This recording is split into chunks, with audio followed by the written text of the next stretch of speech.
Hey guys, 365-day devotional. This will be for tomorrow, May 8th. Who is pushing your swing? Matthew 8:24 from the Holy Bible, from Max Lucado's book. God is with you every day. Coolness. And we have a special guest today. Special guest, Mr. Ralph. He likes bike pumps, apparently. This is a really cool bike pump. Oh man, this looks like a lot of fun.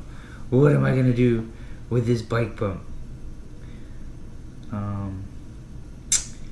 Yeah, cool for that cool bike over there. Gotta have the right PSI in the tire to work correctly on the trainer, especially when you get in the hills and the resistance gets hard. I would say 100 PSI seems to work the best. Too much, yeah, once you start putting on wattage, you start to slip a little bit. But as they say in New Jersey, that's neither here nor there. Or what are you going to do about it, right? Ray! Cool. There's Mr. Ralph. Mr. Ralph, before we go hot on here, Mrs. Stormy's way over there. Alright, we're going. 365-day devotional. Alright. Who's pushing your swing? I wonder what this means. This is cool. This is always new to me every time. Suddenly, a furious storm came up on the lake, so that the waves swept over the boat. But Jesus was sleeping. Matthew 8:24. Children love to swing. There's nothing like it. Thrusting your feet towards the sky, leaning so far back that everything looks upside down. Spinning trees, a stomach that jumps into your throat. Swinging. As a child, I only trusted certain people to push my swing. They could twist me, turn me, stop me. I loved it. But let a stranger push my swing, and it was hang on, baby. It's no fun when your swing is in the hands of a stranger. Remember when Jesus stilled the storm in Matthew 8? This storm wasn't gentle spring rain. It was frightening enough to scare the pants or robes off a dozen disciples, even veteran fishermen like Peter. So they ran to wake up Jesus. They ran to do what? Jesus was asleep. How in the world could he sleep through a storm? Simple. He knew who was pushing the swing. We live in a stormy world. Everywhere I look, private storms occur. Family deaths, strained marriages, broken hearts, lonely evenings. We must remember who is pushing the swing. We must put our trust in him. He won't let us tumble out. Who pushes your swing? In the right hands you can find peace, even in the storm. Yeah. Storms appear different to some of us. Jesus was sleeping towards a storm. They say they were on a lake and the waves were huge. And if you've seen that during movies, they make it look really scary, when they're like on a wooden boat that's open. I don't think they had life preservers back then. But he's sleeping because he knew that they would be okay. Storms appear different to everybody. It's all perspective. I always say bring it on. Come on, bring it on. Because I know after the storm it's just going to grow me quicker. The hard storms are when people do pass away. Mommies and daddies and kids. If kids pass, before you. But moms and dads, you always think they're going to be around forever. Forever, ever? Forever, ever? Yeah, forever. But that's not the case. So we try to hang out with them as much as you can. But you know who you do have readily available, as they say in the fitness world or the health end? Right there, you probably got your wife and your kids right there. So love them every day. Love them every day, just so they know you love them. And when a storm sneaks up on you, they know that you have their support, and vice versa, and stuff like that. So with support, with family, with friends, you can get through it. It could change your perspective. They can, I don't know. It's hard to say. So yes, Matthew 8:24. We live in a stormy world. Everywhere I look, private storms occur. Family deaths, strained marriages, broken hearts, lonely evenings. We must remember who is pushing the swing. Family deaths is one thing. Strained marriages, you know where you need to focus on that one. God's got to be the foundation of that. God has to, and that is a commitment. Whether in love or not, hopefully still in love, but that is a commitment.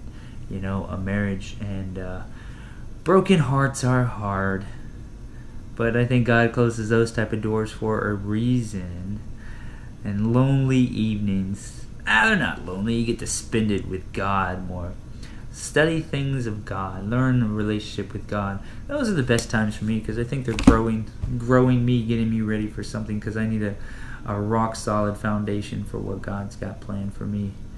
Yeah, I know what it is.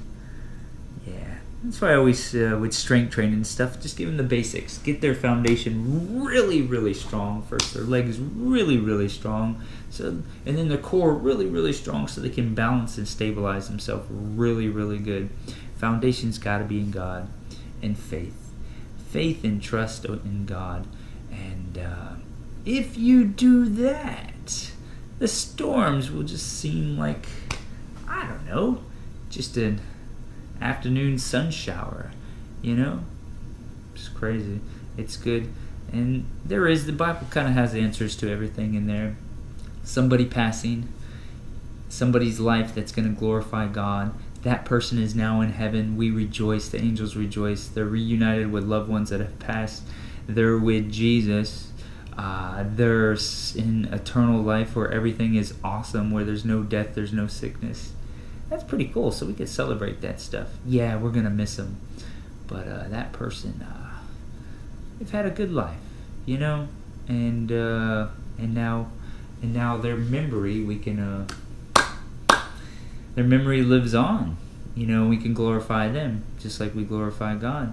My mom raised me really good, and my dad raised me really good and provided me all this, so I could do this. And then one day it'll be our turn, to where we're old and we don't want to do anything anymore, and we just want to hang around our grandkids all the time, and great grandkids, and just watch them play and run around and enjoy those simple things. We can enjoy those simple things now, so don't get too busy. Just like I said with the storm thing, all appears different. It's all perspective. It's the renewing of our mind. Yeah, the transforming and renewing. Right, Mrs. Stormy? What are you doing? What do you want? Hi. You ready? Okay. Alright, 365-day devotional. I guess if we were to read something, hold on, real quick. No. Yes. All right.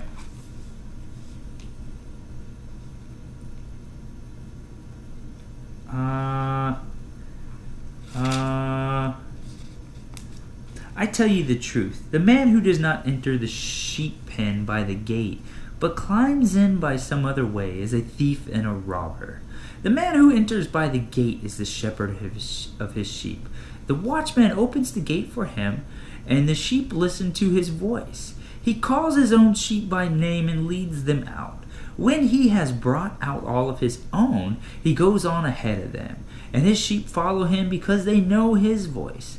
But they will never follow a stranger. In fact, they will run away from him because they do not recognize a stranger's voice.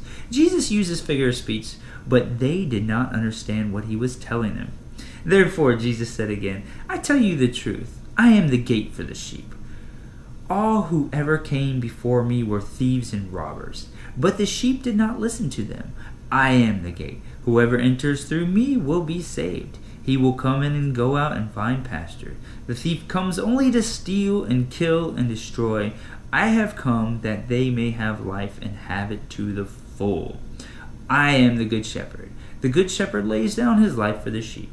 The hired hand is not the shepherd who owns the sheep. So when he sees the wolf coming, he abandons the sheep and runs away. Then the wolf attacks the flock and scatters it.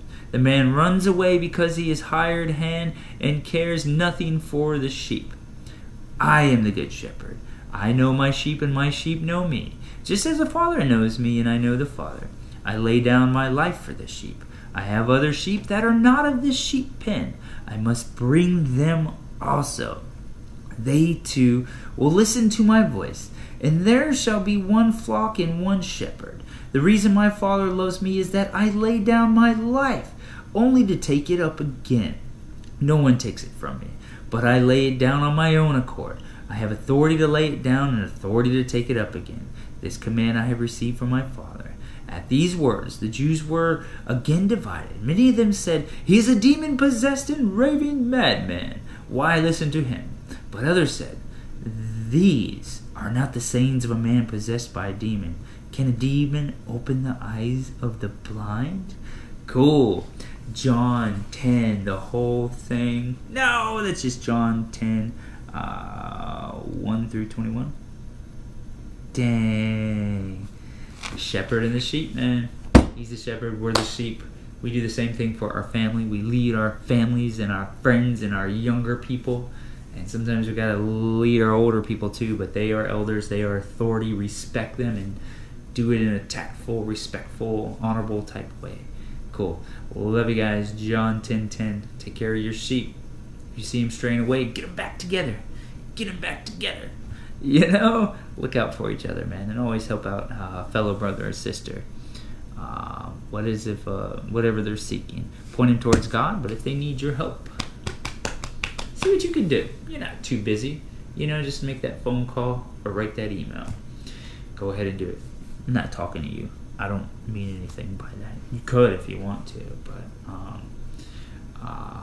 I'm good.